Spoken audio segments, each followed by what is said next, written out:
It's 1:30.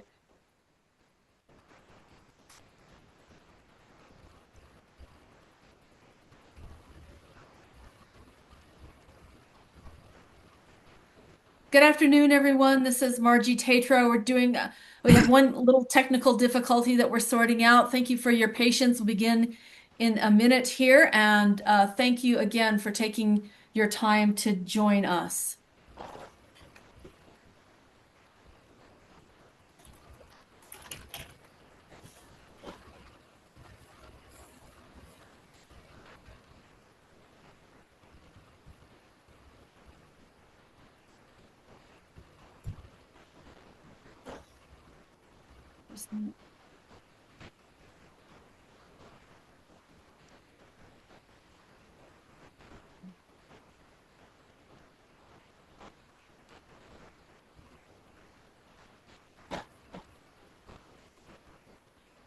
Tom, Shane, Monique, can you hear us? Checking in with the PNM team.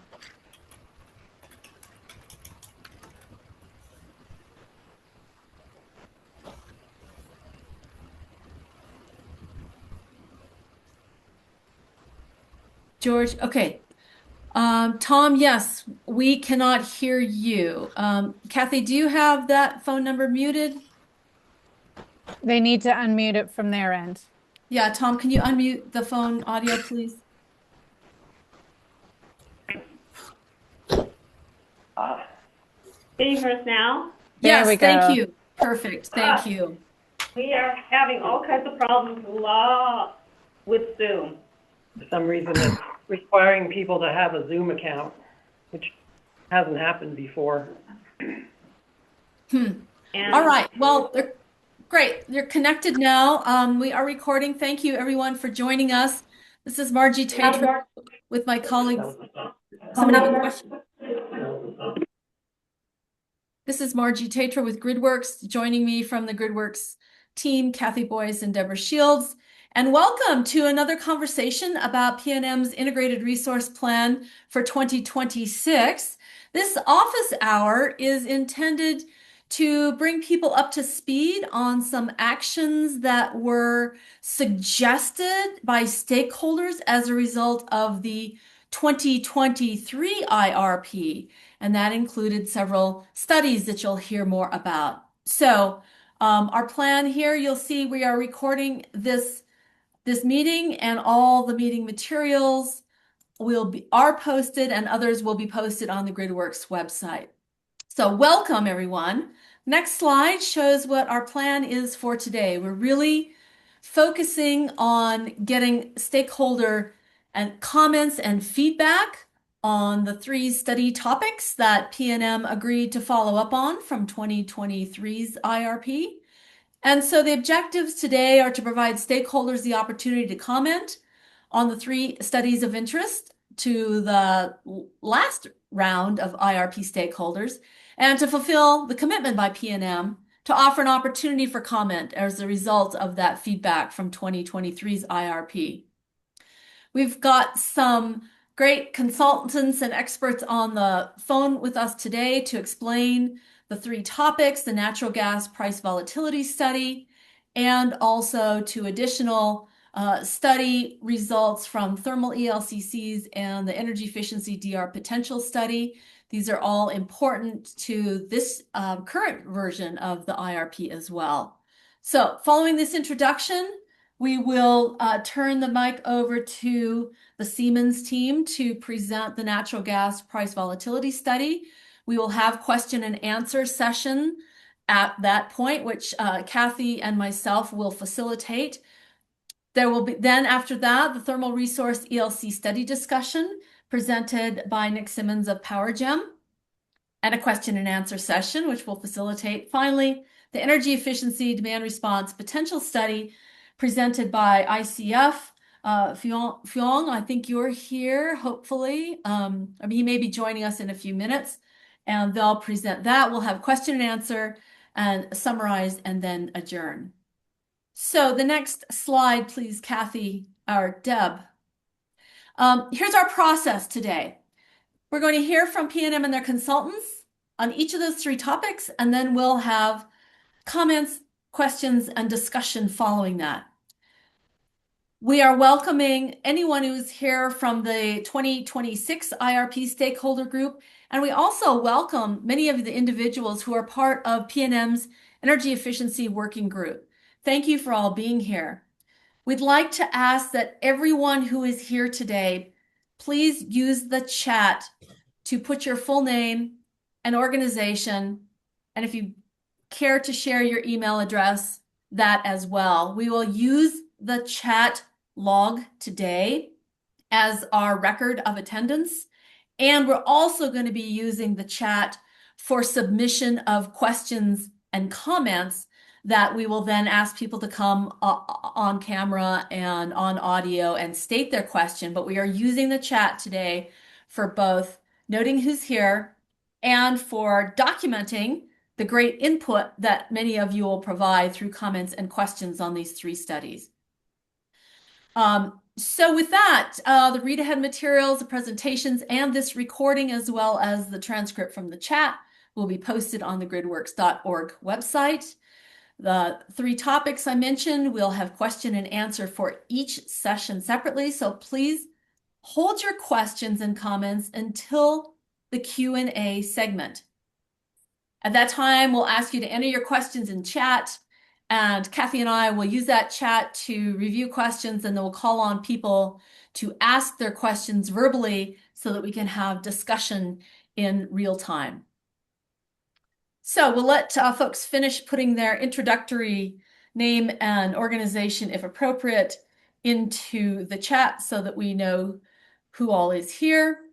And as you're doing that, we will now let me ask Tom, Dwayne, or Shane, is there anything you would like to say before we launch into the presentations?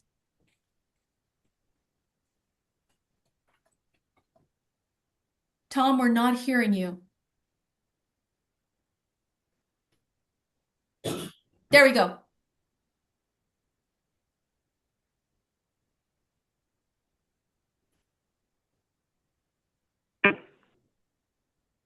All right, can you hear me now? Yes, thank you. Okay. All right, I just wanted to welcome everybody to this session. This is follow-up from some of the things were brought up in the 2023 IRP, the things stakeholders wanted to have more participation in. So we're just trying to provide this opportunity, and we hope you find this useful as we go through things. Great, thank you. Deb, the next slide, please, while Anuj is getting ready to share his screen. Again, we'll do the 3 study topics, a question and answer. Our first is the natural gas price volatility study, and we've got 15 minutes for presentation and another 10 minutes for question and answer.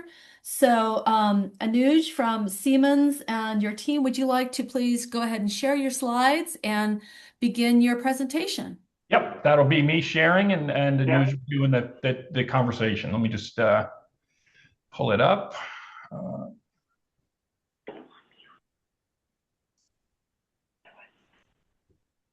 And let me know when y'all can see that. Yes, it's starting to, yes. If you can put it in full. Yep, that's what I'm going to do now. Screen, that would be fabulous. All righty, let me just drag that over.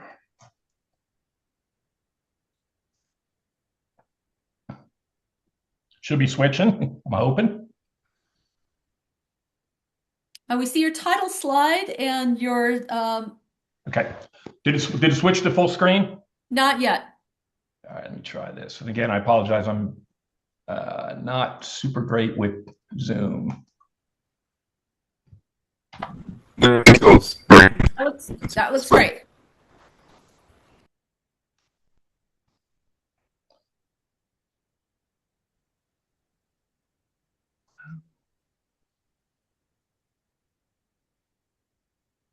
Make sure I'm sharing.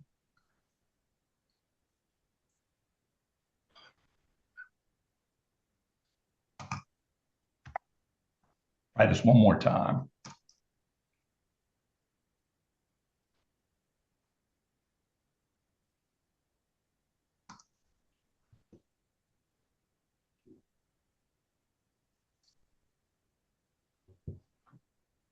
Yes, you're good to go. All right, great. So I'm Bryant Lee. I'm joined by my colleagues, Alberto and Anuj Patel. Anuj is our managing director. And what we're going to talk about today is this natural gas volatility study. I'm going to turn it over to Anuj to introduce Siemens and the overall scope of work. And did the slide advance? Just want to make sure. Yes. Okay, great. And Anuj, if you're out there, if not, I'll cover it. I know he was having some connection issues. All right. I'll cover for Anuj while he's out. He's having some connection problems. So we work as part of Siemens Grid Software, and down inside of Grid Software is the Energy Business Advisory Team. And on our team, we do a lot of advisory work for utilities. We do IRPs, we do risk analysis and things along those lines. My specific area of focus on my colleague Alberto is risk analysis and risk management, and how we think about quantifying the impacts of volatility. So just real quick, I'm not going to read all this, but in general, a stakeholder raised an issue relative to natural gas fired generation and the impact of price volatility.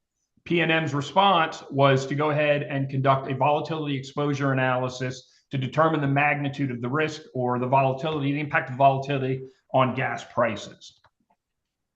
So when we talk about the Siemens approach, what we're going to do is analyze historical spot pricing data, and we'll go into all these steps in a little bit greater detail to calculate volatility, including short duration market disruptions. Then we'll apply this volatility to the forward curve, and I will talk about all these in greater detail. We're going to create potential price paths via a Monte Carlo simulation. We then take those price paths and organize them into standard deviation bands around the forward curve to figure out how much the forward curve can change or what the impact of volatility is going to be. We then are going to apply these to the gas consumption and turn forward curve prices or forward prices into cost and a cost exposure. And then finally, we will estimate the variance between expected and unfavorable outcomes to assess the risk potentially that would be passed on to the ratepayers. At the end of all this, PNM will be informed about the potential favorable and unfavorable variances on an MMBTU and total dollar basis for both the incremental and total gas supply requirement. And then those potential variances will then be factored back into the IRP in response to the stakeholders' request. I know it's quick. I know time's a little bit on the short side, so I'm hustling here. When we want to understand volatility, I'm not going to go into all the formulas here, but essentially volatility is degree of variability in the price or return on an asset over time. And it's best highlighted when you look at the graph over there on the right-hand side, where you can see price spikes. And if we knew that gas was going to go up by 5 cents a year every year without those swings, we wouldn't really have any volatility impacts or any risks. We'd have predictability in the market. Unfortunately, that's not the case. Markets move all over. We're seeing it right now. And so we're going to study that impact of that volatility.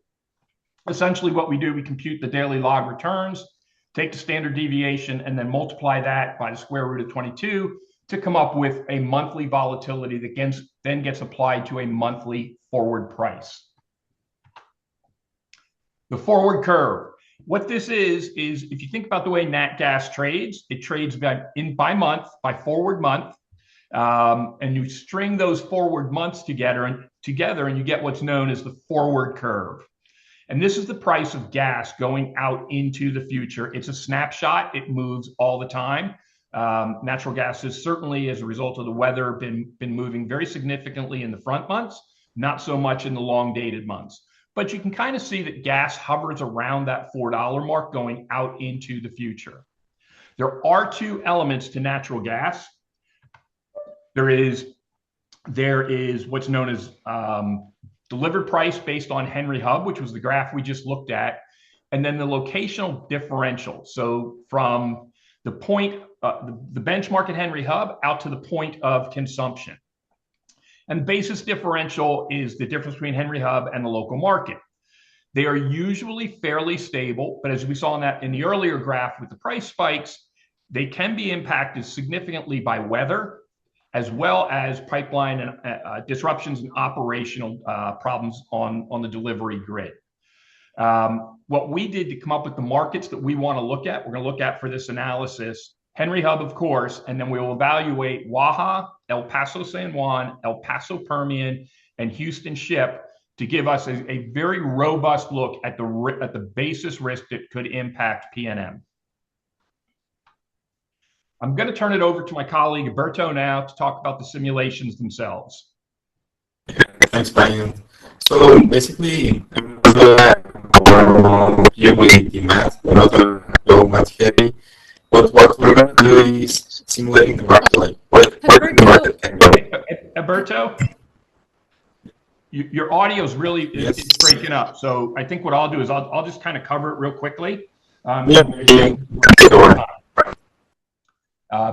So when we talk about simulating the market, what we're going to use is what's known as a geometric Brownian motion. And I'm not going to go into all the formulas and everything, but it takes into account drift of the market as prices steadily go up or steadily drop down, volatility in the market that we've already discussed, and then random shocks to the market. And what we do is we start with the forward curve. And if you look at the upper right graphic, we create a series of price paths. In this instance, we'll probably do somewhere between 5,000 and 10,000 price paths for each of those 5 markets that I mentioned. And then we take those price paths, and they are based on historical market data. So historical Henry Hub, historical Waha, et cetera. And we're going to come down and we're going to create a price distribution. Now, that's what you see there in the lower right graphic. To be clear, that is a normal distribution. Energy prices have a skew. And so the price distribution will be skewed to the upside. I just want to put that out there to kind of help you understand how we go from the graphic that's up above down to the graphic down below. And that's just taking all of those paths and grouping them into standard deviations after we create the forward markets. So then what we'll do is we're going to assume a 3-year calculation horizon, because that's about as far out as the Brownian motion model will go. And then we will adjust those results to consider a 20-year forward market. The 3-year analysis is a little bit more critical because changes to the grid, changes overall in gas supply and demand, et cetera. We're paying the same thing for gas now that we were paying 20 years ago, quite frankly. So stretching that horizon out, you'll see that same pattern repeating itself. We're just not going to see the cones continue to get wider. We then multiply the simulated market price paths by the additional gas volumes required for the new fuel generation to create the incremental cost. We then take standard deviation. We think about that distribution of the estimated gas expense, calculate the difference between the expected case and a 2 standard deviation move in either direction to quantify the impact of volatility. And then we'll divide that by the total forecasted gas load to calculate the system-wide impact to PNM customers. The other piece that we're going to do is what we refer to as a basis risk historical scenario analysis. And in this analysis, instead of running simulations on basis risk to create cones, we go out and we'll look for disruptions in the basis market. And you can see where in some cases, certainly during the winter storm 3 years ago, the polar vortex, basis can really blow out. You can see it go $300, $400, et cetera. And those disruptions occur when there's just not enough gas available on the system to meet demand. And so what we like to do there is we look for the number of disruptions, meaningful disruptions, where we see those kind of price spikes, the duration of the disruption, the magnitude of the disruption, and then the gas load to say, if we were to have a problem on El Paso Permian or San Juan, we think history indicates that it'll last for 5 days and it's going to have this kind of a price impact. And then we then layer that back in with the standard deviation type approach to say, overall, this is what we think could happen to basis. We expect the 2 standard deviation move to be this, but it is reasonable to expect that over 20 years, you will see 4 or 5 or 6 pipeline disruptions. Maybe it's 3, but if there is to be a pipeline disruption and the basis risk increases, this is the magnitude of that increase. Some incremental considerations to think about is the seasonality between the summer and winter strips and the impact of cooling load on power demand and gas costs for fossil generation. And we're going to look at gas daily history for that. How do we see high temperature periods of high temperatures impact the cost of gas? We're going to look on the EIA portal for pipeline disruptions, any planned pipeline construction that may impact the availability of gas. I mean, certainly Waha has had its struggles over the last 6 to 8 months with pipeline problems and construction. We'll also look at the correlations between the basis markets and then overall statistical validity of the analysis. And I'll take some questions. Thanks, Brian, for covering that. Let's give people a minute to put their questions or comments into the chat.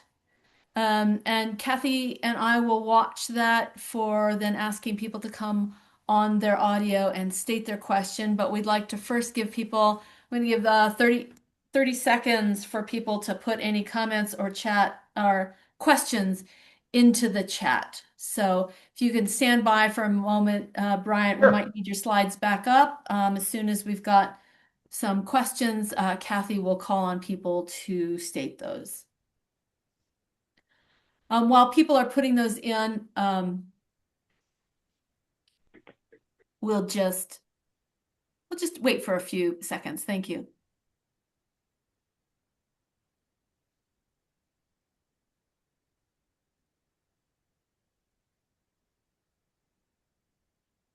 So I see a couple already in the chat. Glenn, maybe I'll just invite you if you want to come on and ask your question yourself. Yeah, and the next question is almost the same thing. Mm-hmm. So are you considering the increases and decreases in demand that can be projected based upon known construction schedules for infrastructure in the Permian and Texas areas? And actually also let me know if there's anything other than the Permian and Texas areas that matter here, Chuck. No, it's predominantly the Permian, and we will look at potential changes in capacity. Overall, supply rises to meet demand. I should say in normal times, supply rises to meet demand over the long call. I think the bigger factor that we want to try and give some consideration to is just the overall change and certainly some of the political changes that we saw come into play where renewable projects elsewhere in the country overall are being put on hold, and more gas-fired generation is coming into the queue. However, there is some challenges with getting turbines. And so just trying to factor in some of those things in some scenario analysis to say, okay, this is what the statistical analysis says, and this is what we think some of the system-wide impacts could be. Could you clarify what you mean by the long haul? How many years? It sounds like there could be increases and decreases that could last many years, Chuck. Yeah. So kind of out in the 10 to 15 year window is kind of what are some of the forecasts, and there's a pretty fair amount of literature out there about forecasts versus markets. Where the market curve is versus where people forecast prices to be. And we will factor in some of that stuff into some of those considerations into the overall analysis. But that will be, I won't say minor, but the statistical piece is going to be the more critical element. Thank you, Brian. Brian, if I can add to your comment, can you guys hear me? Yes. Yeah, there he is. Sorry guys, I kept on getting disconnected, but I think Glenn, to answer your question, and I guess Anna's question as well, we've also provided PNM a gas price forecast to support the IRP. And as part of that gas price forecast, we do take into consideration infrastructure, new infrastructure, including LNG, new pipelines, the supply side, how that's going to respond. So those are factored into the overall gas price forecast that PNM will be using. Thank you. So, Anna, I think that also addresses your question about the changes in demand. But if not, please either raise your hand or drop it further clarification into the chat. I'm going to move on to Steve Fishman. Oh, Anna, go ahead. Is there? Do you have a follow-up? Yeah, I just had a quick follow-up question. That you're right, that does mostly answer my question, but just out of curiosity, for that fundamental forward forecast, is there anything about the level of LNG demand, for example, that would change the underlying dynamics of Permian gas? Like, is there a chance that the market would switch from uh, production mostly being governed by oil prices because it's co-produced with oil so frequently in the Permian to gas pricing actually driving gas production in the Permian, or is that just hard to predict given the uncertainties around where demand will go? Yeah. I Thanks, Anna, for the question. Brian, I can take that. Sure. So, the possibility of gas driving production is probably less likely. When we look at associated gas production, which is what happens in the Permian, the break-even prices for gas in that region is negative. So producers are really drilling for oil, and at $60 Yep, oil, they're profitable, and gas actually has a negative break even. So which is why you see a lot of production happening in the Permian Basin. In right. terms of demand, I think we have about 30, close to 30 BCFD. I don't know the exact number. Maybe it's like 28 or 29 by 2030. So that's what we have in the gas price forecast going out to 2030. Okay. All right. Thanks. Yep. And one thing, if I can add to, I'm looking at the questions on the right. So I think I also see a data center from Stephen. We also have demand for gas for data centers included in our forecast as well. We do it at a national level. So we do have, obviously in the local region, we have some gas demand as well. But it's also very fluid, right? In terms of the announced capacity of data centers to what's actually going to get built is very different. So until we know more, we're not taking the forecast that necessarily comes out and says, okay, we're going to build whatever, 30 gigawatts of data center demand because it's not all going to materialize.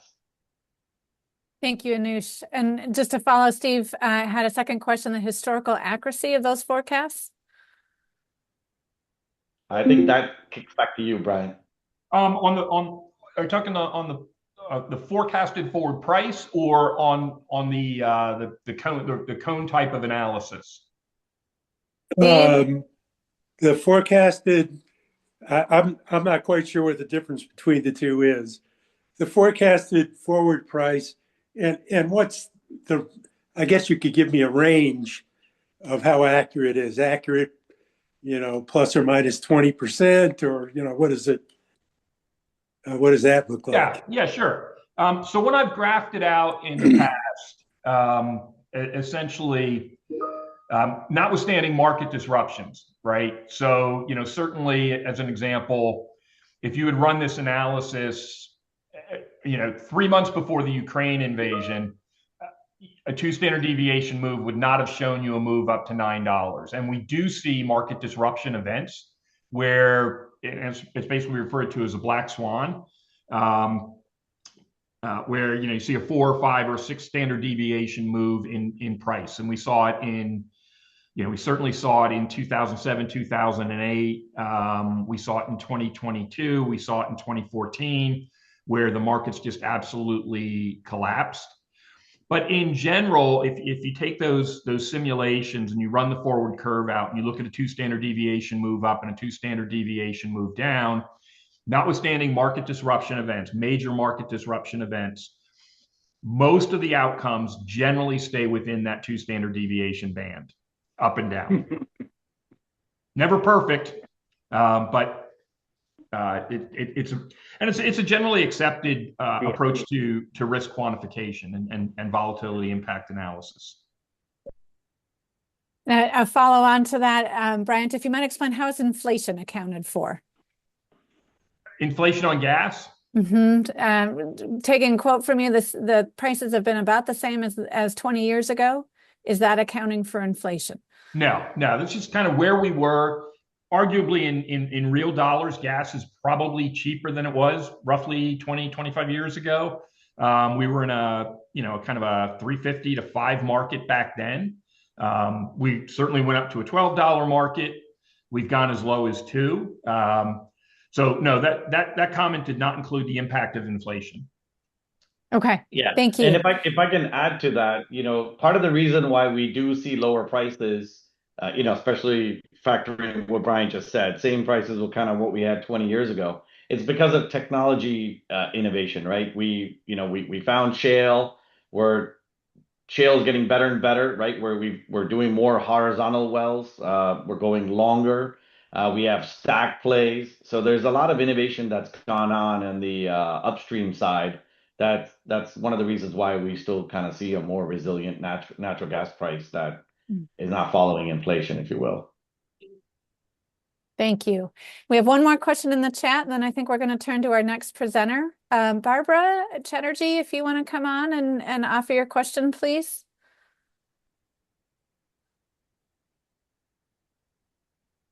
Or I can paraphrase it for you if you're in a place that you're not able. Here, no, I've got There we go. Great, Okay. thank you.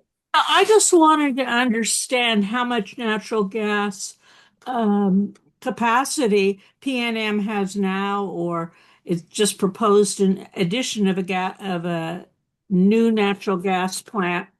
Because I think that's some of the stuff that the public doesn't understand very well, and also the importance of having these natural gas plants in the mix, at least during this long period of transition off fossil fuels. So if the pricing it appears to be rather stable during this period. So how much demand is that really on PNM if they're phasing out some plants or not putting in very many new ones? I think this question may be for Shane, Thomas, and the PNM folks. Yeah. Correct me if you think I'm wrong. No, this is Tom. Can you hear me? Yes. Okay. Yeah, so PNM has about 500 megawatts of natural gas capacity. Some of that's in a jointly owned plant in southern New Mexico. The gas makes up a fairly small portion of our total energy overall today. So that's about what we've got there. We did provide some information in the January workshop also on our existing resource capacities, and I believe you can get the more specific number from the handout that was provided there. Thank you. And then PNM did provide notice that we were going to do an RFP to look into acquiring gas, largely because of the data center load demand. But that RFP has not been issued yet, and we don't know for sure what the response will look like at this point. But you're correct, we did make an announcement or put out a notice of issuing an RFP. Thank you, Tom. One last question, then we are going to turn to our next presentation. Hopefully this is a quick yes or no for Bryant and Anush. Since gas production follows oil production, do you have and use a peak oil forecast for the Permian?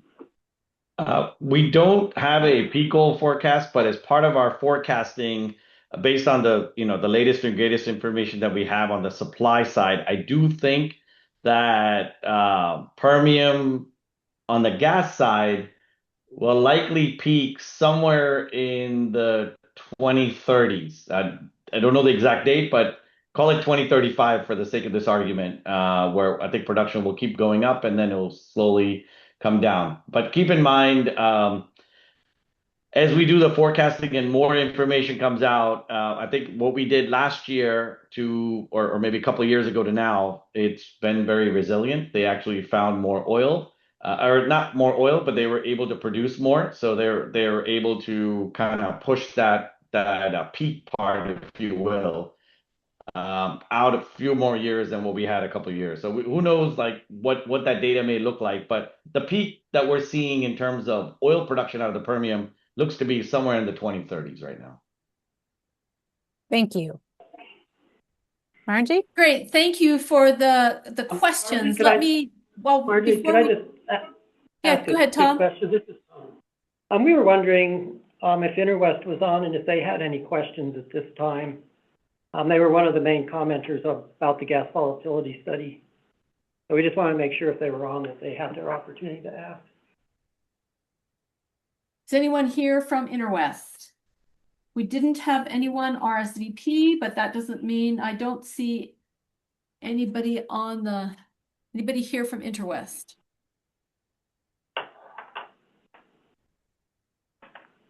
I don't see anyone, Tom. Okay, thanks. Great. So as we're transitioning to our next topic, which is the ELCC, Effective Load Carrying Capacity for Thermal Resource Study, and Nick Simmons at PowerGem, while he is preparing to share his screen with his slides, what we'd like to remind folks about is if you have a chance to look at these slides, they're on the GridWorks deck, GridWorks website. If you want to talk with your colleagues, there will be another opportunity to provide comment on these 3 studies during workshop number 3 on February 11th. We will collect any additional comments that people have on these. So if you want to take an opportunity to discuss with your colleagues or having a look at the slides, please feel free to do that. The last call for comments will be on February 11th. So thank you so much, Bryant. Let me now shift to Nick Simmons at PowerGem. We'll have another 15-minute presentation, and we'll follow the same process following that for your questions and comments in chat, and we'll have 10 minutes for that. So please go ahead, Nick. Awesome. Thank you very much. Can everyone see my screen? Hopefully we can. Yes. Great. Looks great. I'm Nick Simmons. I'm with PowerGem, and I'm joined with a couple other consultants from PowerGem, Nick Waitermantle and Cole Benson. You may remember us as Astrape from the last IRP. We are the same folks, but since then we have actually been acquired by PowerGem. So a little bit about us. We are the owner and licensor of SERVM, which is the Strategic Energy Risk Valuation Model.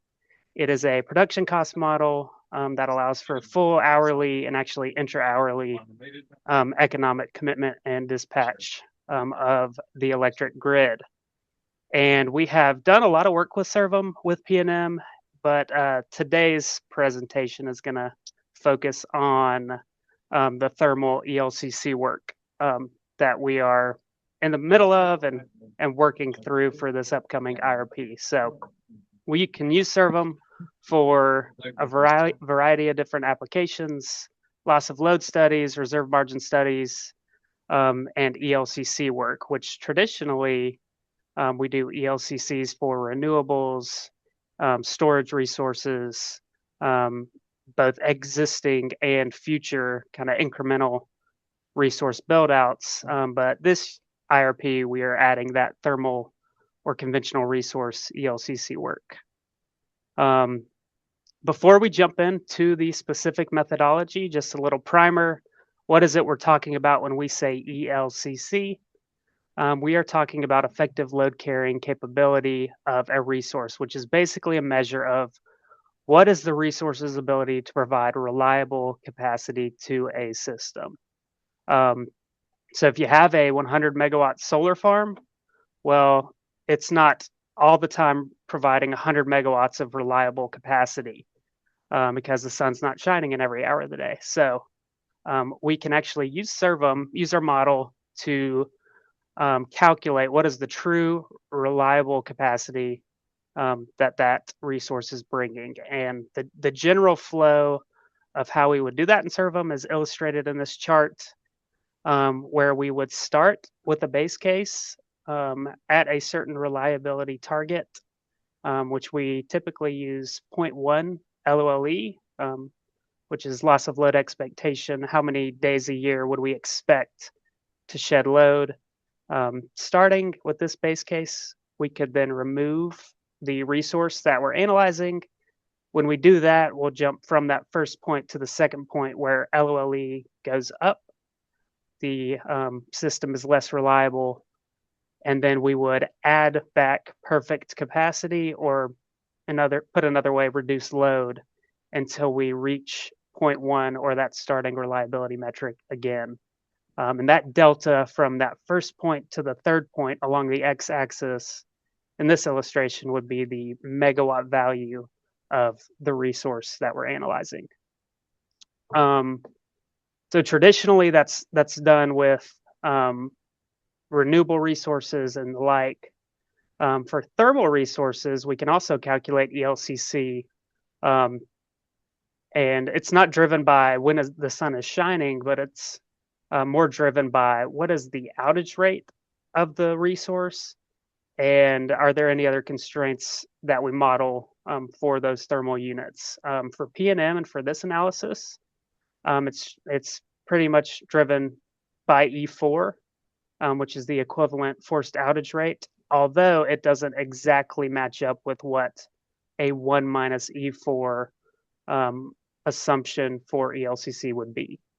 And to kind of dive into that a little further, if you have a system with a 3% average outage rate, so that's in this example to the right, which is just an illustration, not necessarily the PNM system.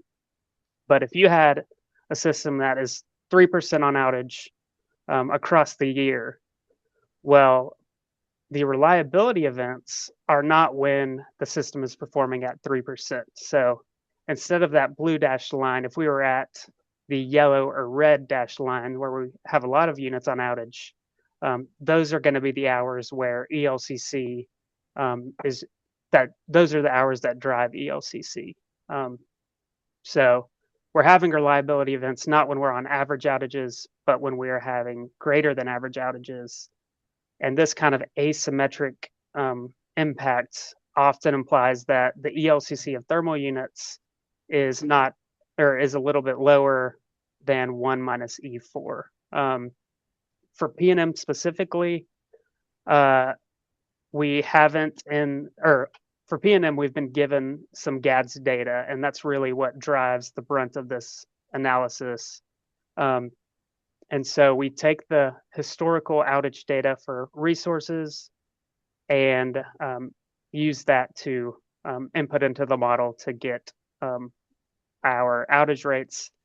And as we run these simulations, we can then calculate an ELCC. So that's a little more background on why thermal ELCC thermal ELCC work might be important. As far as the specific method that we're using for this IRP, or that we're proposing for this IRP, we'll start with the base case at point one. Like I mentioned earlier, we will remove each unit category. So we have a couple different thermal unit categories where we have them in the base case, the existing thermal units. We will have that case calibrated to 0.1 LOLE. We will then remove the unit category of question. As we do that, reliability gets worse. And then we will go and add back perfect capacity until we reach that starting metric again. So same process that I illustrated before. A couple notes on that. We will do this for the entire thermal portfolio at once. So we're turning off all of the combined cycles, combustion turbines, nuclear, coal plants, all at once. And then we'll also go through and do them individually. And using this combination of studies and results, we can determine the entire thermal fleet ELCC, and then appropriately allocate that ELCC amongst the different unit categories. And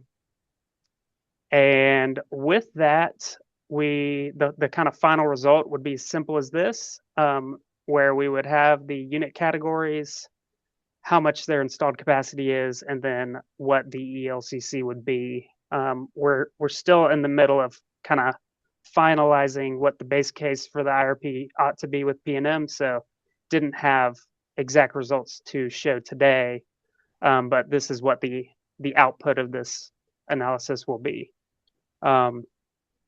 Something I did want to point out, building off of the thermal ELCC, the outage slide from earlier, something that really does drive the ELCC of a unit category is how large the average unit is.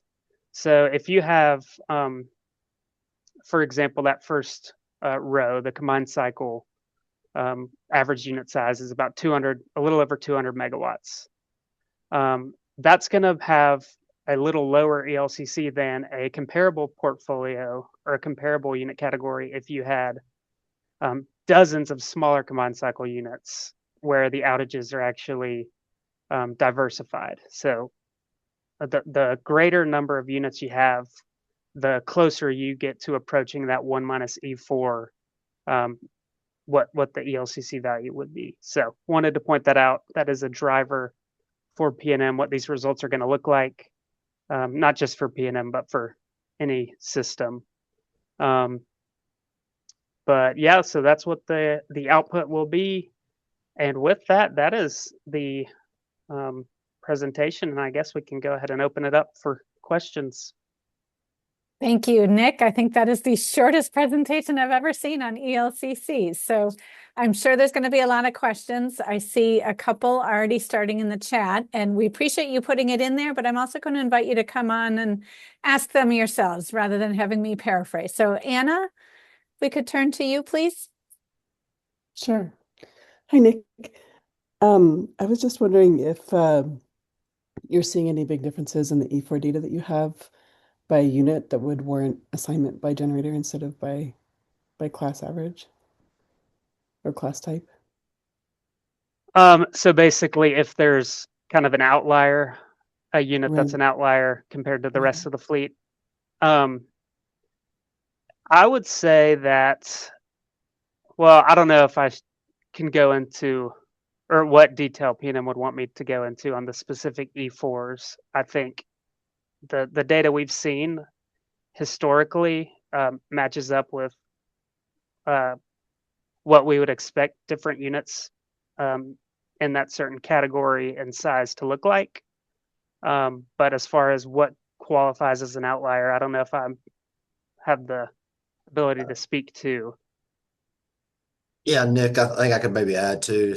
Hi, Anna, this is Nick Hi, Winterman. Nick. If you jump to slide 8, Nick, just looking at the E4s we did share.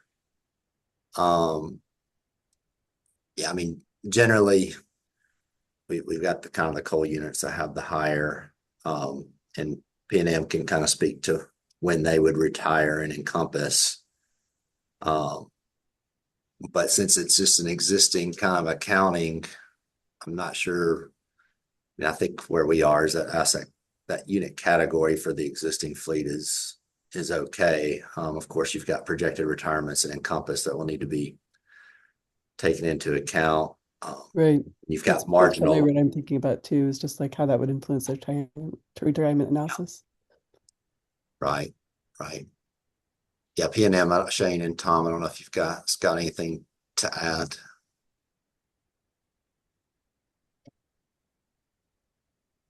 No, I think you're right on there. We do have plans for retiring the coal units in 2031, so.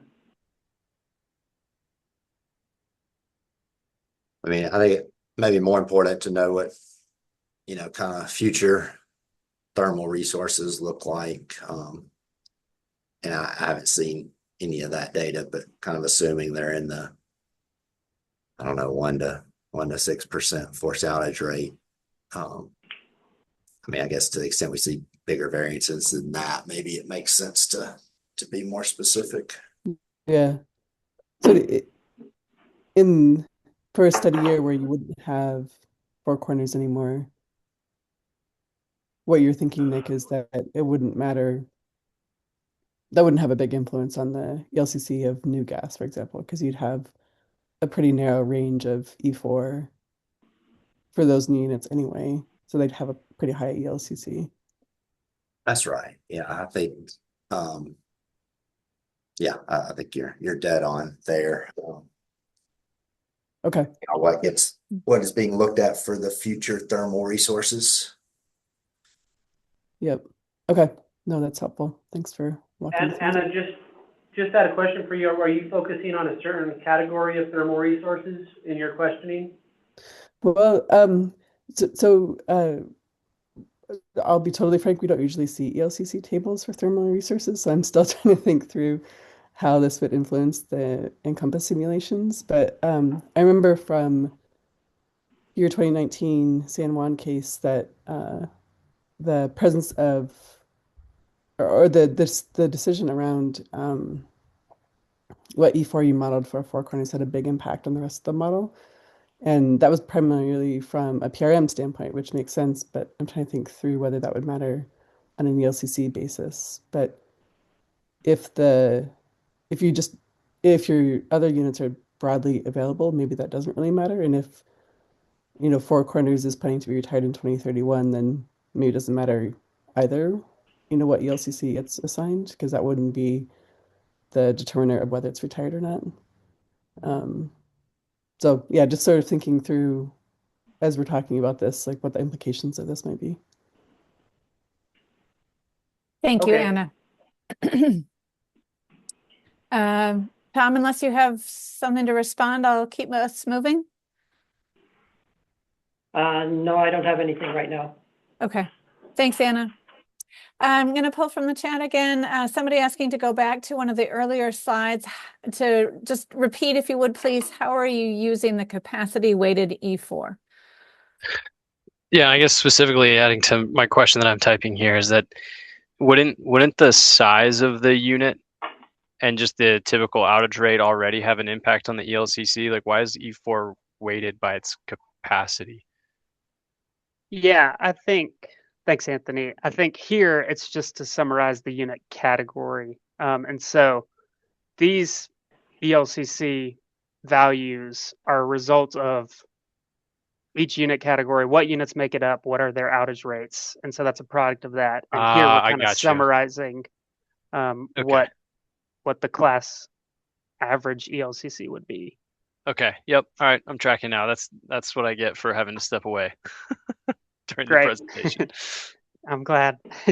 Thanks, Anthony. Yep. And that looks like that's it in the chat that I see on ELCC. So we'll give it just a moment to see if this has prompted thinking for anybody. Please either raise your hand or drop your question in the chat. I'll ask another one if nobody's going to jump in. Have you all been doing any studies looking at how you could improve the ELCCs if you improve the forced outage rates of your existing units? I would say that I haven't worked on something exactly like that, but it is true that if you had a unit with a 1% outage rate, it is going to have a higher ELCC than one with 10%. And so I think that's just a true statement. As far as actual work we've done, I think it's more along the lines of what does it look like as you approach the kind of 1 minus E4 ELCC value? Like what is the average unit size? How many units would you need kind of as you approach that? But no, to answer your question, nothing specifically on exactly how the outage rate, like if you moved it to a specific number, how that would change ELCC. Hopefully that makes sense. It does. Yeah, I'm dealing with similar stuff. So, yep. Great. Thank you so much for the questions, comments, and the presentation. And again, these slides are posted on the GridWorks website. If you have an opportunity that you want to go back and look at these or re-listen to the recording or talk with your colleagues, there'll be one more opportunity at February 11th workshop to collect any comments or input on this particular study topic as well at that point. Margie? Yes, go ahead. I wanted to ask one more time, is there anybody from Interwest on regarding this presentation, as I believe these were associated with some of their comments from the last IRP?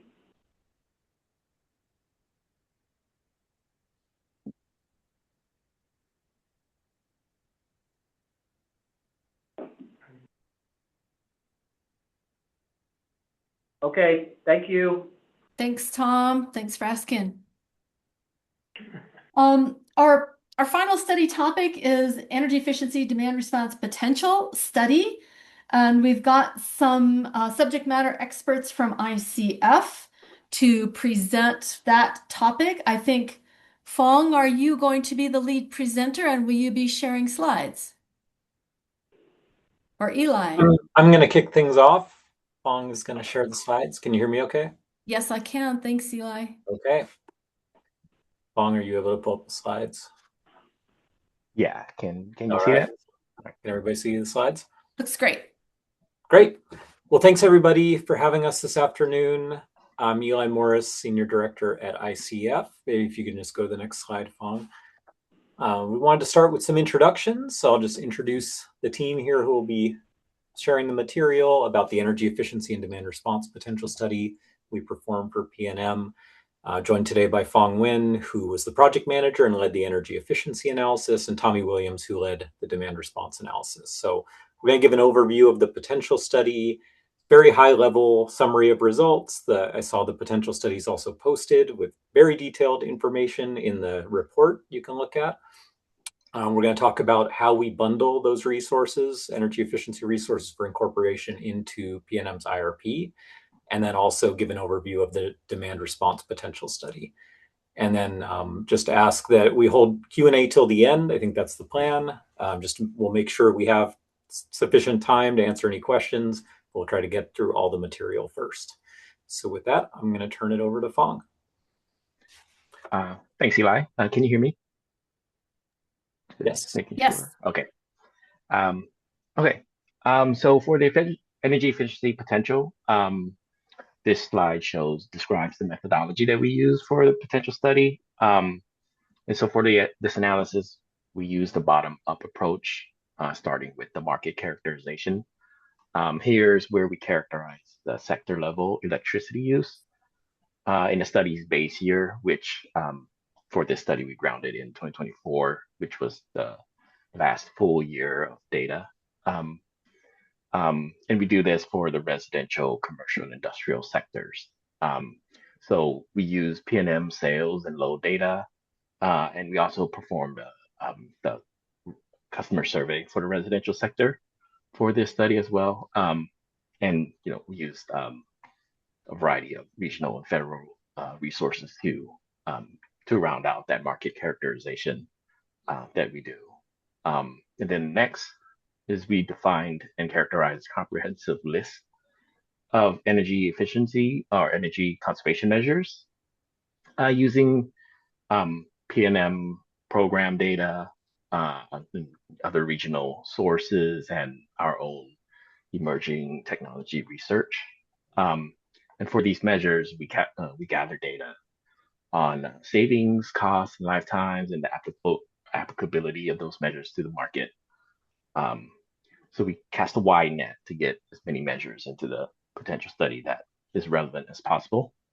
And then from there, after we characterize the market in the base year, we set that in motion into the future to create a baseline projection. So what this does is it creates a projection of the electricity consumption during the study timeframe. So in this case, from 2024, the base year, through 2045. So this that was to include 20 years of potential, which is needed for the IRP model. And then finally, we estimate the potential savings at various levels, including technical potential, economic potential, and achievable. And I'll describe what each of these potential cases entail in a couple slides here. For the base year market characterization, this slide shows the all sectors, what the energy use is like in all sectors for the base year. And like I mentioned before, we use PNM sales and load data and other secondary sources to describe how electricity is used in PNM's territory in the base year. So we quantify the energy use by sector, segment, end use, and also by technology. The charts below here show the energy use for each sector and segment but it's summed up by the at the end use level. So each of these end uses includes more technologies that have their own equipment saturations and annual consumption estimates. For the residential sector, like I mentioned before, we performed the residential appliance saturation survey.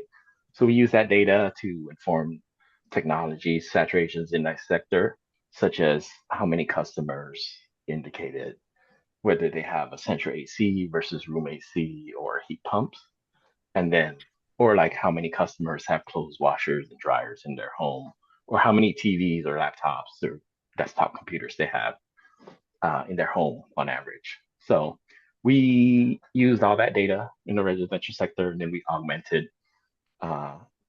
also augmented this with secondary sources, mainly from the Energy Information Administration and use consumption surveys. So like for residential, that's the REX survey, and for commercial industrial, we use the latest CBEX and MEX data. So you see in residential, the largest share of the end use load is cooling and appliances, and then in commercial, mostly in lighting and ventilation, and then you see various segments having their own usage, like in restaurants, it's food prep, and in groceries, it's refrigeration. And then industrial, we modeled that sector as a whole in just one segment. So most of the usage there is in motors and process activities. Okay, so once we had the base year characterized, the energy use characterized, we set that in motion and create a baseline projection of the energy use through the study. So from the base year 2024 to 2045. This baseline includes assumptions of customer growth in PNM's territory, trends in equipment saturations, and any future changes to equipment standards and any building code changes as well. So this baseline forecast or projection is the foundation that we use for our potential savings analysis. So we measure the measure potential against this baseline. So this projection also assumes no future DSM program activity. So it's absent of any future programs.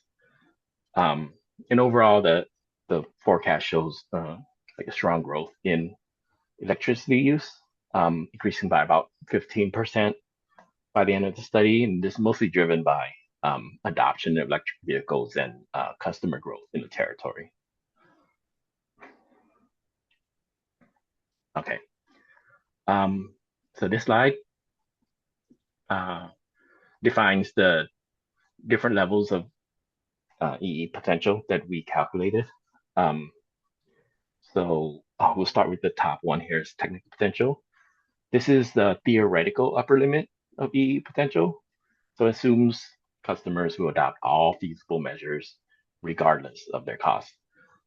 So at the time of equipment failure, customers will replace their equipment with the most efficient option available. So it's just a theoretical limit that we use to kind of put things into context.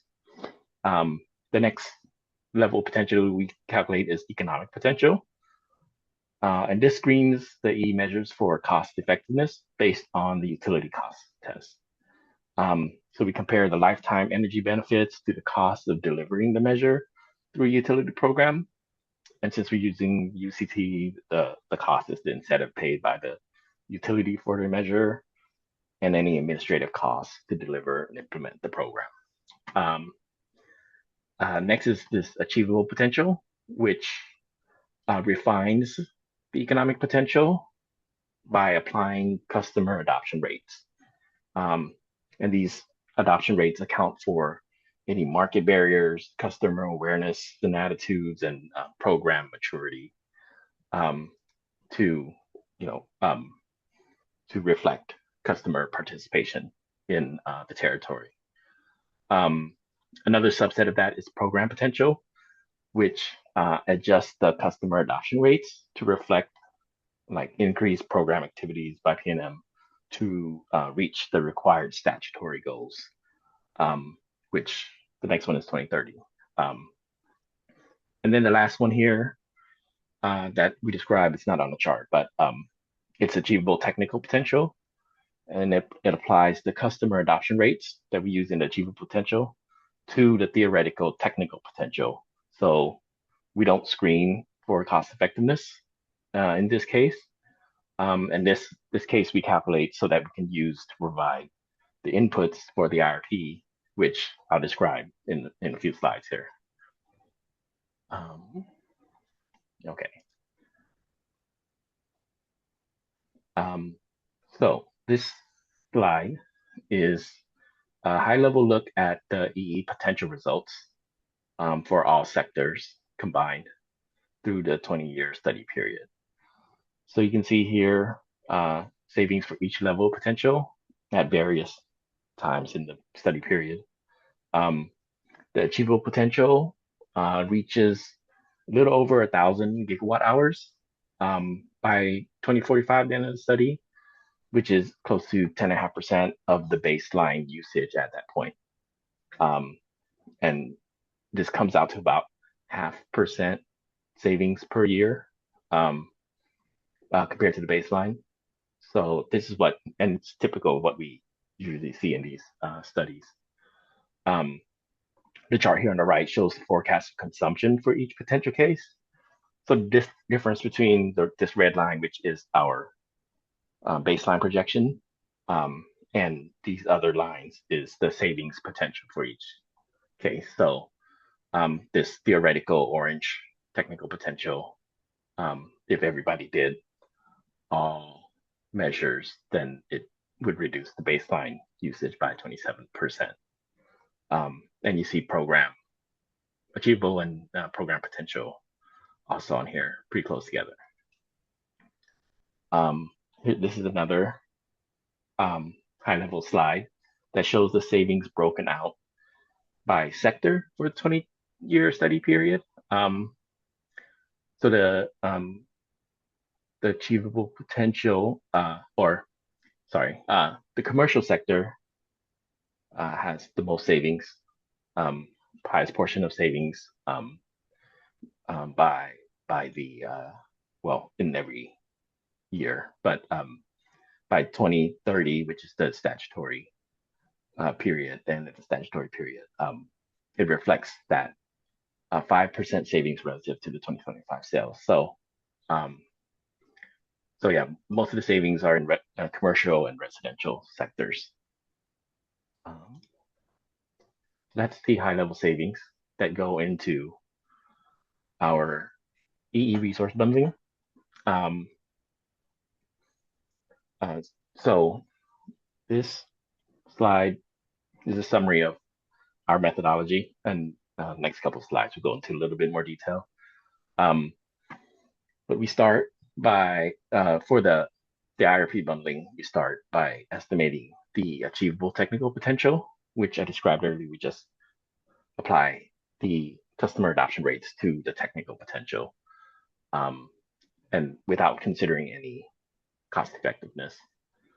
So this allows the IRP model to consider EE resources at all costs, so we don't screen out anything, and so that they can be compared to comparable supply side resources. And then the second step after we run the achievable technical potential is identify the incremental potential above what's going to happen in the program. So we subtract the program potential that we calculated previously for the statutory period, and then after that, we assume that there are no statutory goals, or we don't assume any statutory goals for the period after that, or after 2030. Then from there, we defined bundles, breakpoints, so that we can pass on to the IRP model bundles to compare. And then we assign all the measures in the study to load shape so that we can create hourly impacts and then we combine those hourly impacts into the bundles that feed into the IRP model. So in a little bit more detail, first we calculate the achievable potential. And that's what we see here on the right in the chart is the gray bars. And then the second step of identifying the measure level incremental or the incremental potential is we subtract this program potential from that technical, achievable technical potential. So for the statutory period from 2026 to 2030, that's this purple portion of the bars, and then anything above that is the incremental potential. And then after 2030, we assume all of the achievable technical is incremental for the IRP purposes. Then the next step is defining the bundles, and we do that. We do that by defining cost ranges for the bundles based on levelized cost of energy. And these bundle ranges allow the IRP to compare EE resources to supply side options. And we work with PNM to do this so that we limit the number of bundles that need to be run to avoid negative impacts if there's too many bundles. So yeah, we come up with breakpoints for the statutory period, that's program potential, and then any measures with a levelized cost of $50 per megawatt hour and under, and then anything over $50 per megawatt hour is in its own bundle. And then for after 2030, we have up to 75, and then up to 125, and then anything over. So we come up with breakpoints that make sense and that won't bog down the IRP model too much. Then the next step is matching the energy efficiencies or matching the efficiency measures to the bundles and load shapes. So for each measure in the potential study, we assign it a load shape based on the building type and end use of that measure. Then the next step is calculating annual incremental savings and weighted average cost and measure life for each bundle. So based on measures that are included in each of the bundles, we calculate a weighted average for each one in that case. So this is that chart I showed earlier, but just broken up into the different bundles. And then finally, we develop the hourly impacts for each bundle so that the IRP model can assess the hourly shape and value of each bundle. So to do this, we sum up the annual savings for all measures by their assigned load shapes that we assigned, and then we spread those annual savings over the appropriate hourly end use shape based on the building type and the end use. And then this gets us hourly impacts by year. And then we sum up the hourly impacts for all the measures in each bundle, and then we get hourly shapes for each bundle in each year. So that's what this example bundle is showing, or this chart is showing as an example bundle for a peak day. And then this slide shows an example composition of each of the bundles in, I think this is in a single year. So the program bundle includes measures that have savings and this mostly cooling. And for non-residential, it's mostly lighting measures in the program bundle. And then for the up to $50 per megawatt hour bundle, in residential, it's mostly appliances and appliance and lighting measures. And then for non-residential, you see still a lot of lighting and some food prep, and then the over $50 is that's the composition there. Um, that's the end of the EE slides. I think we're gonna move on to demand Fong, response before we take maybe, questions. if I might interject, we have a few questions in the chat, and maybe just before we move on to demand response, we take a few on energy efficiency, Sure. if that works for you while we've got these slides. So Anna, I think maybe, why don't I turn to you? I see quite a few here. If you want to pick one or two that you most want to address with our consultants today. I have a whole bunch more that I haven't posted in the chat, so I don't know if this is the best way to address them or not. Let's take a Yeah. few and see if we have other folks who want to weigh in, and then we can move on to the demand response. And if we have time at the end, maybe we can have you have that dialogue with our ICF folks. Okay. Are you guys screening at the measure level or at the program level in your study? We screen at the measure level. So yeah, so for a single family home, we screen out like a central AC. So it's at the measure level. Okay. And what are the adoption rates based on in your study? The adoption rates are based on survey data, customer, so I can't think of the word. But yeah, most survey data from the residential appliance survey that we ran, and as well as like relevant surveys from around the region. Yeah, I think like you're asking, Anna, it's willingness to participate from the surveys. So that is an input into the assumptions. Okay. Okay. Just taking a few notes here. Did you guys think at all about bundling savings based on sector rather than cost? One of the things that we've seen in other IRPs when you bundle measures based on cost is that you end up selecting a portfolio of measures that don't actually align with how you'd implement them. So you might select, an air sealing measure as part of your least cost bundle, but then you don't have, attic insulation, and you might not actually have a program that would implement solely air sealing and nothing else. Do you guys have any thoughts about that?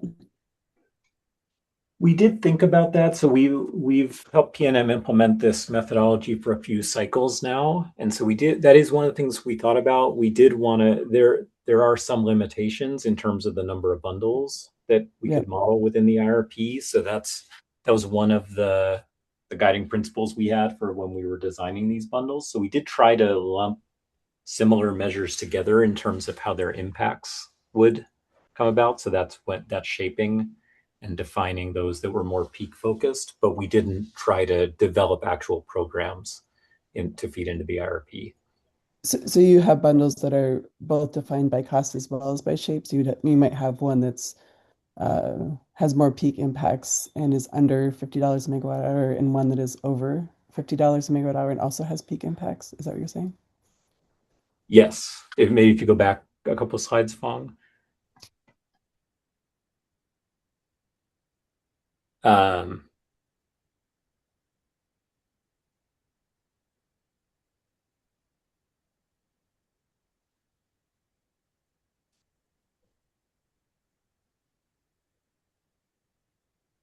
Maybe. Okay, maybe not. We just define these by costs, by levelized cost. So then we're developing the composite shape based on those costs. So sorry for misspeaking there. That's fine. So we actually have a list of recommendations that we make about how one models and bundles demand side management. So I'd love to share those with you guys. Sure. Our preferred approach is that you bundle all your cost-effective measures plus anything that's cost-effective at increasing levels of incremental cost paid. So let's say that your initial incremental cost assumption is that you're paying 75% of the measure cost. And then you might also do a different level of potential that assumes you pay 100% of incremental cost. And what we're looking for is the combination of bundling that gives you the most savings that are still likely to be cost effective. So you might have, all of your measures pass cost effectiveness at 75% of incremental cost, for example, but then you have a portion of your additional measures that pass cost effectiveness at 100% of incremental cost, and you bundle those together based on sectors. You have a residential sector bundle and a commercial sector bundle, and you model those. So you're still limiting, the computational burden of the model, looking at a bunch of different options, but you're maximizing the amount of likely cost-effective potential that you have in the model. And if you're open to that, I'd love to, talk to you guys more about how that works. Great. Anna, Kathy, should we go on to Anna, if you have a reference, a document that has those recommendations and could post that in the chat, that would be super helpful. Otherwise, we'll work with the consultants and PNM team to follow up with you. But if you have a reference for those recommendations, it would be great to make that available to everyone. Okay. Thanks. Kathy, back to you. Thanks, Margie. Just one other question from Anna. I'll just pose it for her. To the ICF folks, can you provide the utility cost test avoided costs? So we received those from PNM. So I think that would be a question for PNM, whether those can be shared.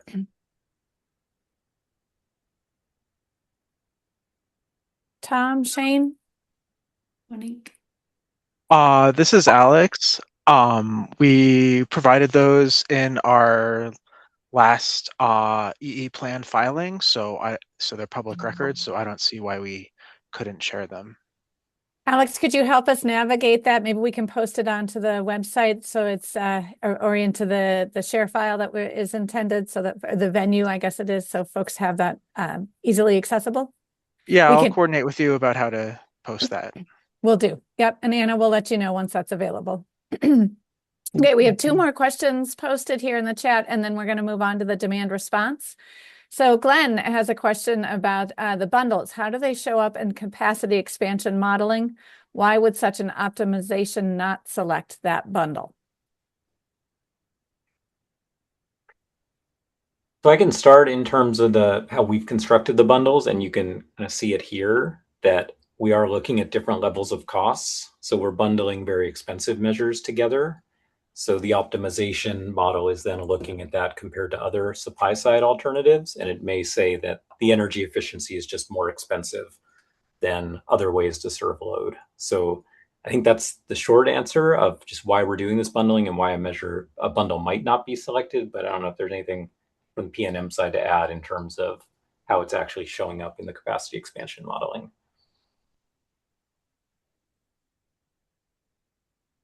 Yeah, I don't think I have anything to add. Glenn, did you want to expand on that? I guess only that I think the previous questions also indicate that the way you put together the bundles really is going to determine what gets selected and what doesn't get selected in the capacity model. So this front end bundling is really important to what gets selected, it seems. Check.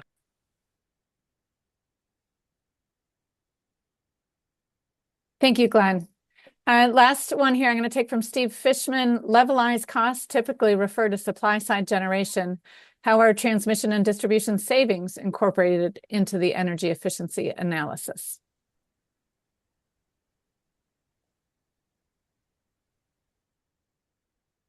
So we put everything in terms of a levelized cost of the measure for direct comparison to supply side resources. So we're considering that typically these measures have an upfront cost, but then the savings persist for a specific amount of time, a number of years. And so we're levelizing that so that it can be directly compared. In terms of the T&D savings, I'm not sure on that one. So Fong, you may need to jump in on this one, or Alex, whether those are included within the avoided costs that we're screening on. This is Alex Reedon at PNM. Yes, those are included in the avoided costs that we're screening on, and those were also simultaneous or currently running a study to update those T&D avoided costs. So real quickly, this is Steve. Can you hear me? Yes. Um, it's tricky. It's hard to get a hold of what those costs are when you're talking big picture and not a specific implementation. So how do you deal with that problem? They did some very intense modeling. I believe looking at load growth, load reduction, electric vehicles on different feeders and circuits to determine which areas would likely need more investment under different scenarios. I wasn't the lead on that study, so I can't give more information than that, but that's the kind of analysis that they did to determine how much that cost would be. Okay, thanks. That gives me a sense of it. Thanks, Steve. Welcome.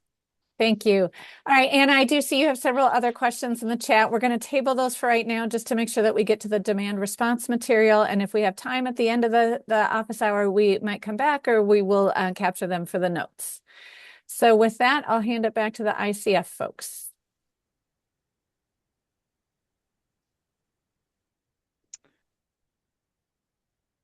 Okay.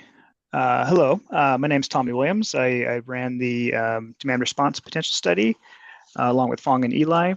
And so in conjunction with EE, we also, I wanted to kind of go through the methodology for the demand response potential modeling. First, it involves two major items. First is the market characterization piece, and second is the resource characterization.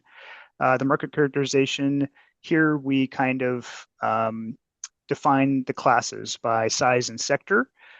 So each class has the option of participating in programs depending on how large they are or which sector they're in. So we want to first emphasize that each customer needs to kind of be put in its correct slot. So first we define the classes by sector and size, and this is based on peak usage data by building and season. So for the CNI group, we define these as less than 50 kilowatts in the peak season. Medium CNI was 50 to 100 kilowatts, and then large CNI was greater than 150 kilowatts in the summer season. So these kind of gave us a starting point for every single customer in the PNM territory.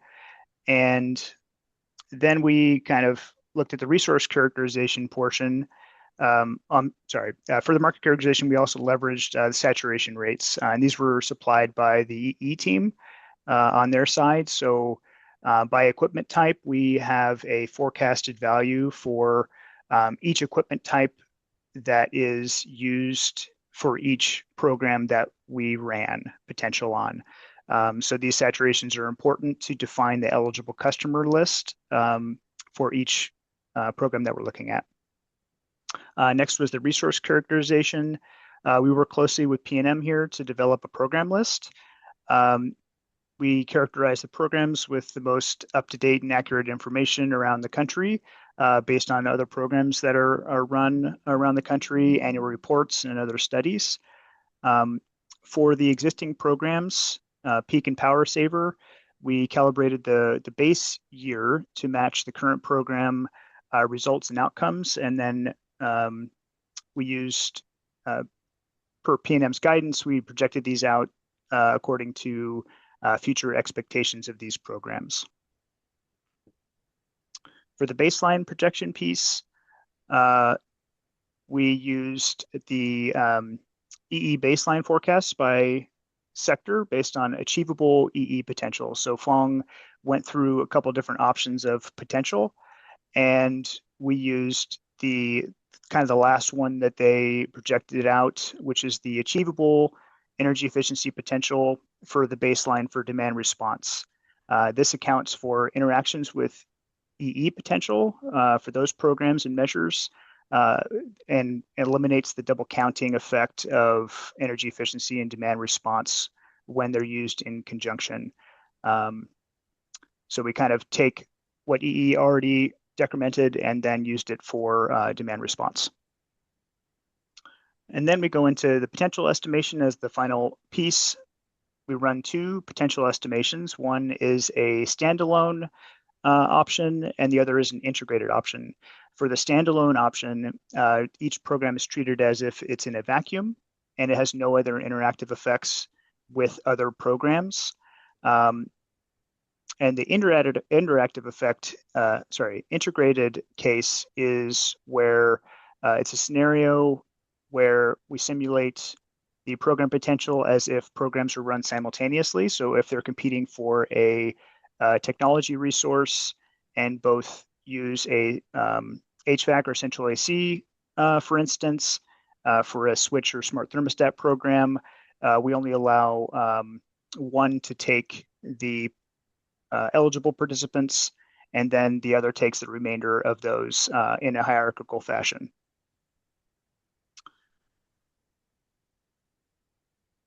Okay, so based on the program list that we went through with PNM, we decided on the following few programs to run potential on. So first, for industrial and commercial curtailment, we ran Peak Saver. This is the existing program in PNM's territory, along with Power Saver.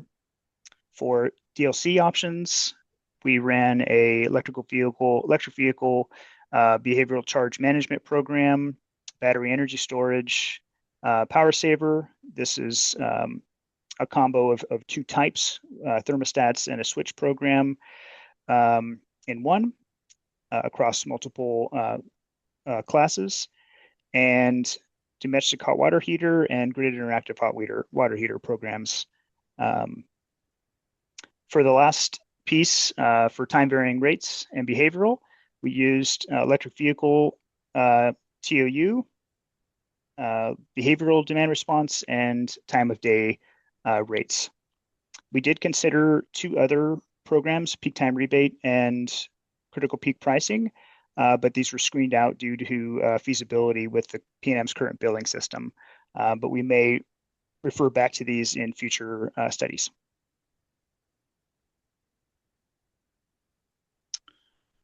Okay, so demand response program characterization. Here, I just want to emphasize how we come up with our final impact value, the mechanism for which it kind of we come up with our final impact value per program. And if I could just refer you to the bottom equation first, we take the average impact or KW reduction. For an average impact, we multiply an example average impact by a customer's peak load by model class to get a KW reduction. So once that piece is accounted for, so we get to the per customer level, and we take a bottom-up approach and multiply that by the number of eligible and participating customers.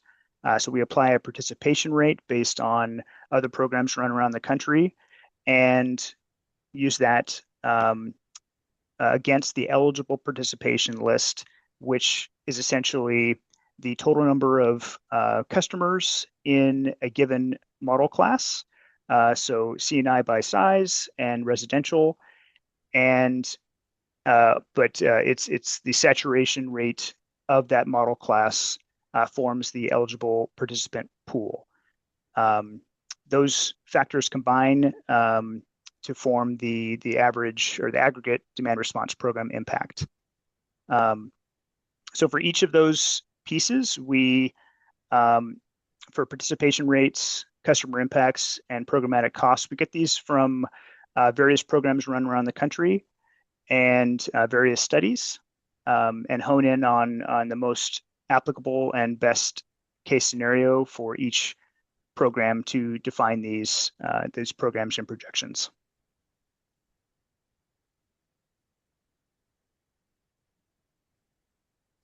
Just to get into the potential a bit, for the first couple of years, we only ran peak and power saver, so through 2030.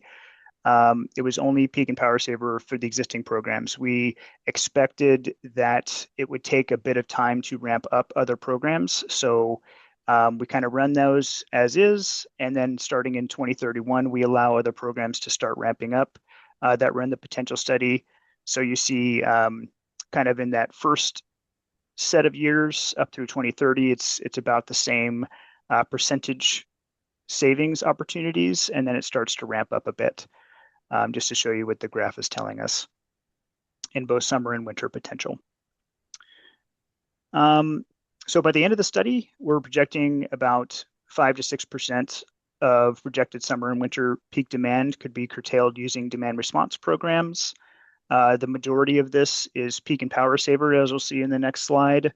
But there are other opportunities for other programs as well. We can go over that in the next slide. And the last thing I'll say is the majority of the potential is in the residential sector,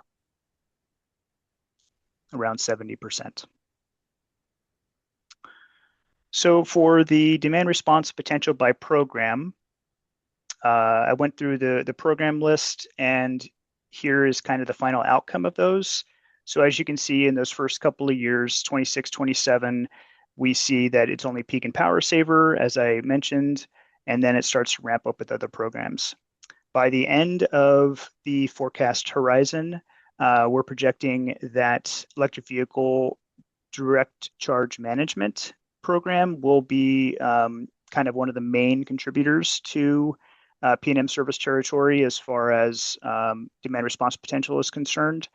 This is largely driven by a point that Phong made that the projection of electric vehicles in the territory is projected to ramp up. So really to tap into that resource is likely a good source of demand response potential.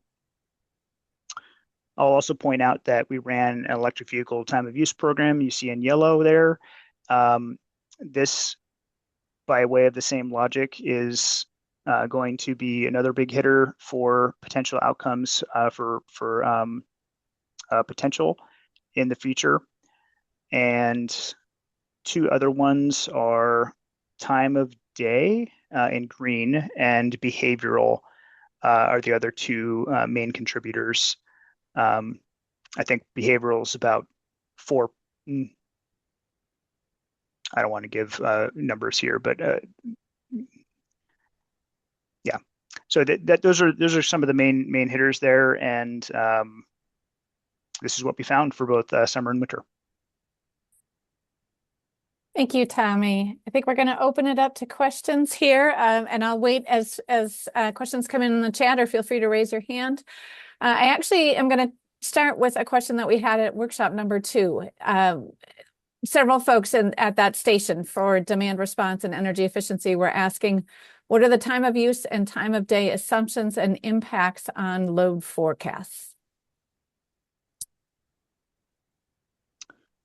Yeah, I guess I'll put it back to you and say in terms of what, but I think for time of use and time of day, this is based on a Brattle 2-in-1 on and off peak pricing rate design for the impact per customer.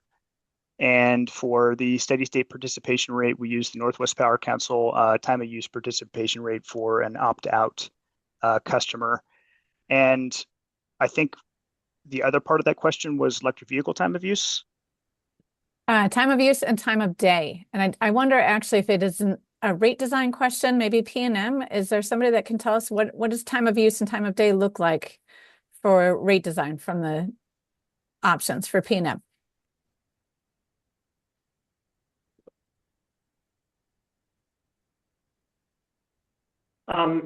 For us, our current program is one that's been around a long time, and time of use, and that one really is daytime hours on peak hours.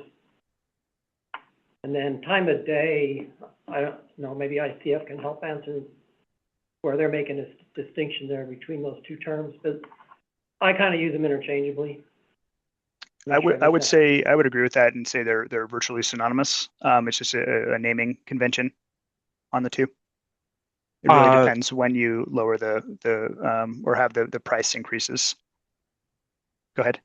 This is Alex Reardon from PNM. So the time of PNM has a distinction between its legacy time of use rate, which has lower costs in the nighttime hours and more during the day, versus the time of day rates, which are new and voluntary and have many more customers on them.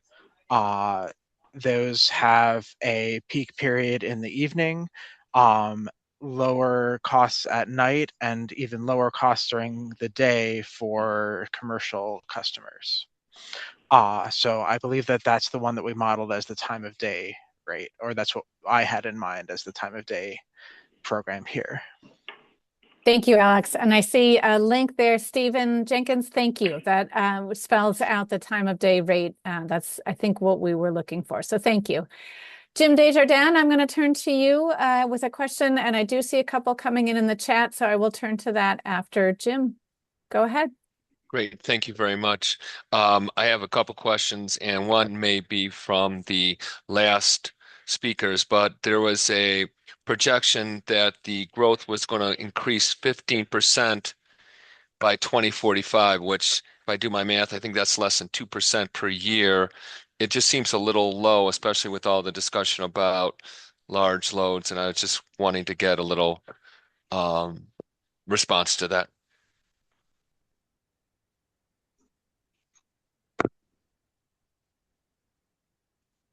Yeah, Fong, I don't know if you can speak to that or if we need someone from the PNM load forecasting team, but we take assumptions from PNM's team and then we build our own forecast, and we do account for things like changes in how customers are using energy, equipment turnover, codes and standards, things like that. Also, our analysis was completed last year, so there could be some recent changes that wouldn't be reflected in ours for load growth expectations. But we always go through an exercise to try to align our baseline projection with the PNM's load forecast. They won't match exactly because, as I mentioned, we're accounting for some different things, but we do try to match them up and at least understand any large differences.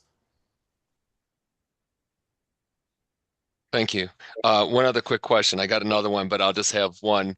On the battery storage, how are you envisioning the battery storage? Would this be like some of the newer front of the meter battery storage systems that PNM has deployed, or are we talking about behind the meter? And if so, would it be in a concept of a virtual power plant possibly?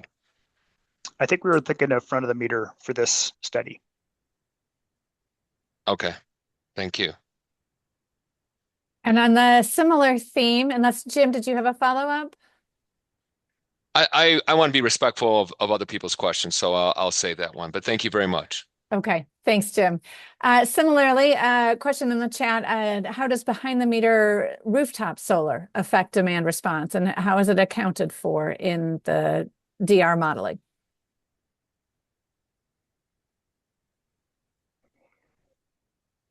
We use solar to, I don't know if this is going to answer your question or not, but we use solar to project out the number of batteries in the system. We take a certain percentage of the solar projected saturation into the future to really hone in on the actual impact per customer and what we expect to see on a program level basis for those. From a technical perspective, that's a bit of a trickier question to answer on how behind the meter was accounted for. I believe it's just in the forecast. So whatever achievable forecast we receive and projected out from the EE side is that's taken into account because of the saturations that we have for rooftop solar. Thank you.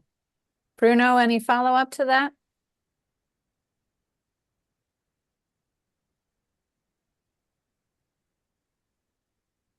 Okay.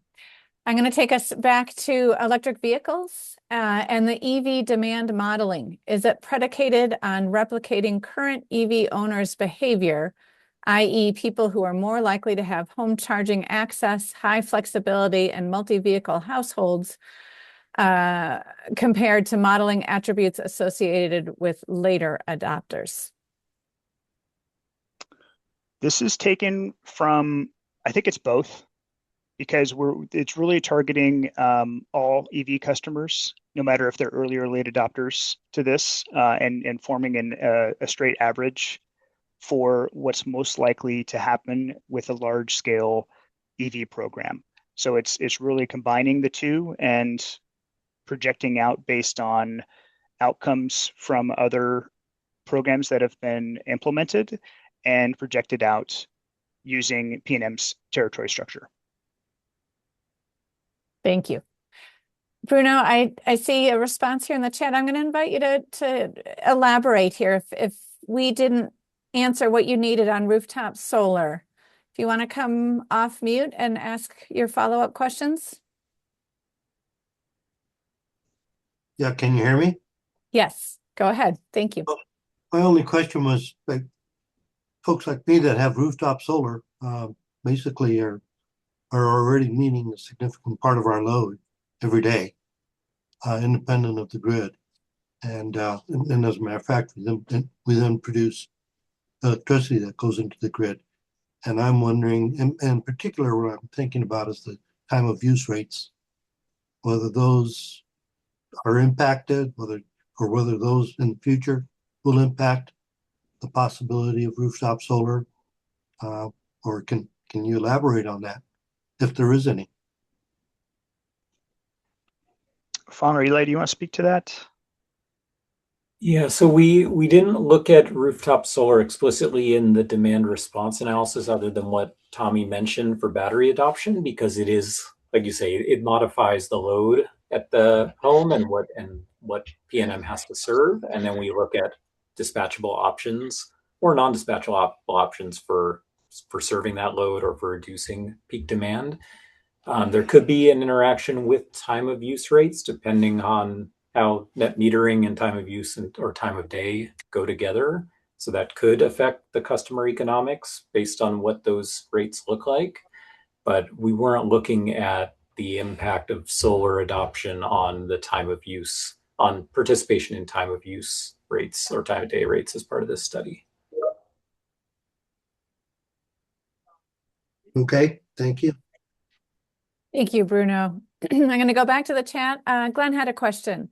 Are you able to accelerate the implementation of heavy hitter programs so they come online sooner, even though this may cost more, and the additional cost could be included in the modeling?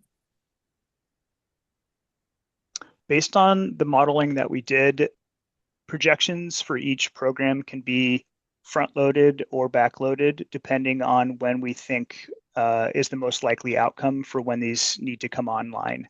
So it could just be a simple shift of a few years out into the future to kind of take that into account, or brought closer to the starting point. Realistically, we thought that a 2030 timeline for a start of any program was conservative, and we didn't want to be too aggressive with the coming online of each of the programs if they're not already in place. Thank you. And I think this is a related question, but Steve, if I get this wrong, please chime in. Large load customer projections have soared. How does this impact the load management picture? And you're referring to data centers or large industrial customers? I believe so. Steve, do you want to clarify? Data centers is the biggie, but obviously large customers as well. Yeah, large customers we would probably take into account in the peak saver projections. Any projections that PNM had as far as load forecasting goes should have taken those into account. As far as data centers go, I believe we had that in the model as part of the forecast, but we didn't call them out specifically for any of the program-related values.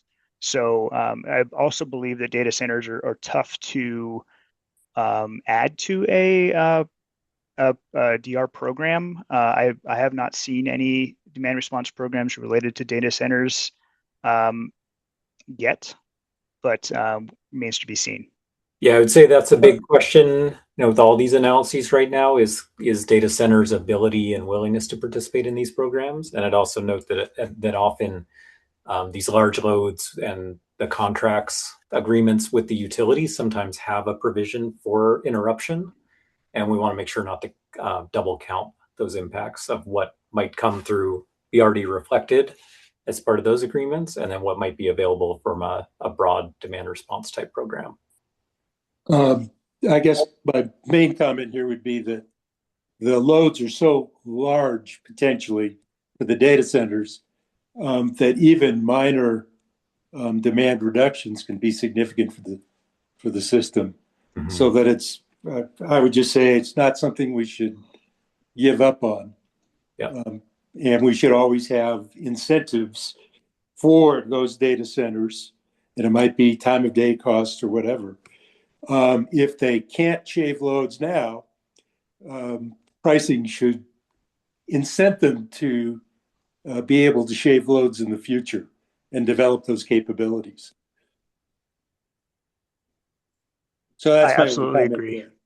Yeah, I absolutely agree. And it kind of remains to be seen. Let's not give up. I think it remains to be seen on what's capable of these, and it might be more on the energy efficiency side, but I'd love to see.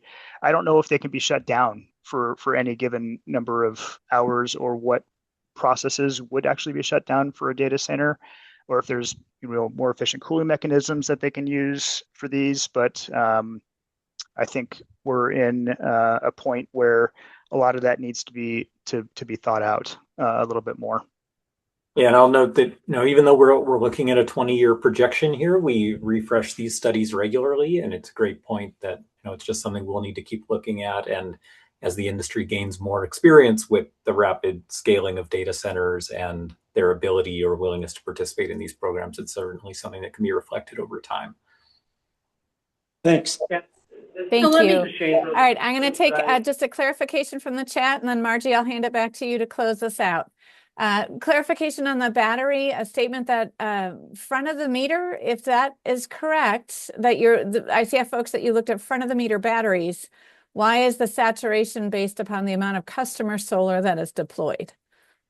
I think I was going to make a correction there. I think Tommy meant to say we're looking at behind the meter. We were looking at customer sited batteries. So these are not utility scale batteries on the front of the meter side. So sorry for that misstatement. But yeah, we were really looking at batteries being deployed on customer sites and the utility's ability to draw on those batteries for peak shaving. Great. Okay. Thank you. Margie? Yeah, so before we show the final slide and summarize, Eli, the question that you mentioned that this is an important topic, these DREE studies, and I'd like to ask Tom, Dwayne, or somebody from PNM. Obviously, this most recent study completed in October of 2025. Is there any plan for refresh or redo of anything for the 2026 IRP modeling, or is the material that's in the study that's published and that's been described here today really the input that will be used for the base case modeling for the 2026 IRP?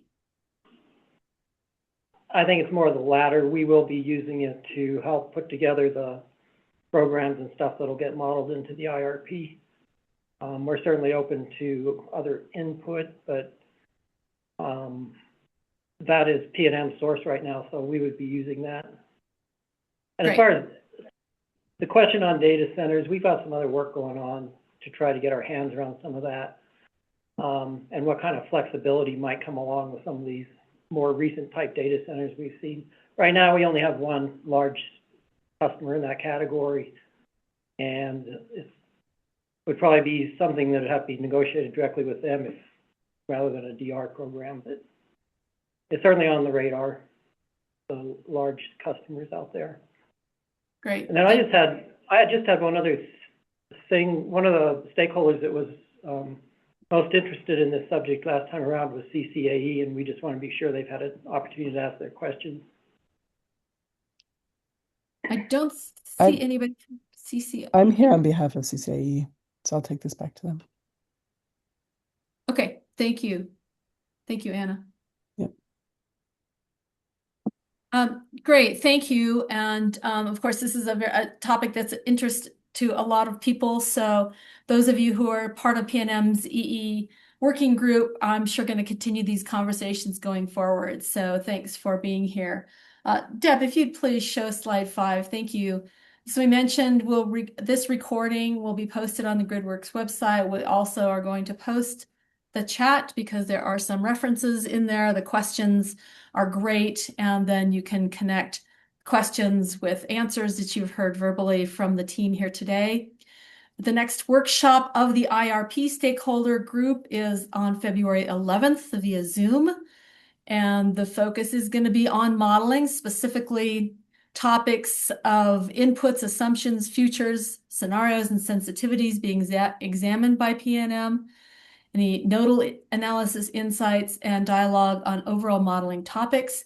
The purpose of that workshop is to make sure stakeholders have a chance to understand all the inputs, assumptions, futures, sensitivities, those types of things, and so that the stakeholders are prepared to receive information at workshop number 4 in March, which will be some results of the base case scenarios. So we encourage people who have both big picture and detailed modeling interests to attend that workshop on February 11th.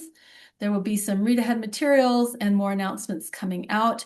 We'll also provide an opportunity at that workshop if folks have any other comments or input about the 3 studies you heard described today. We'll collect those as well. So with that, I'd like to thank everybody for your time and participation. All the stakeholders, interested parties, all the PNM team and subject matter experts and consultants. We appreciate you sharing this information with people today. And if you need more information, Deb, the last slide, you can find all these materials posted on our website, which is listed here. And we've also listed that in the chat. So thank you for being here, and we hope to see many of you on February 11th. Thank you.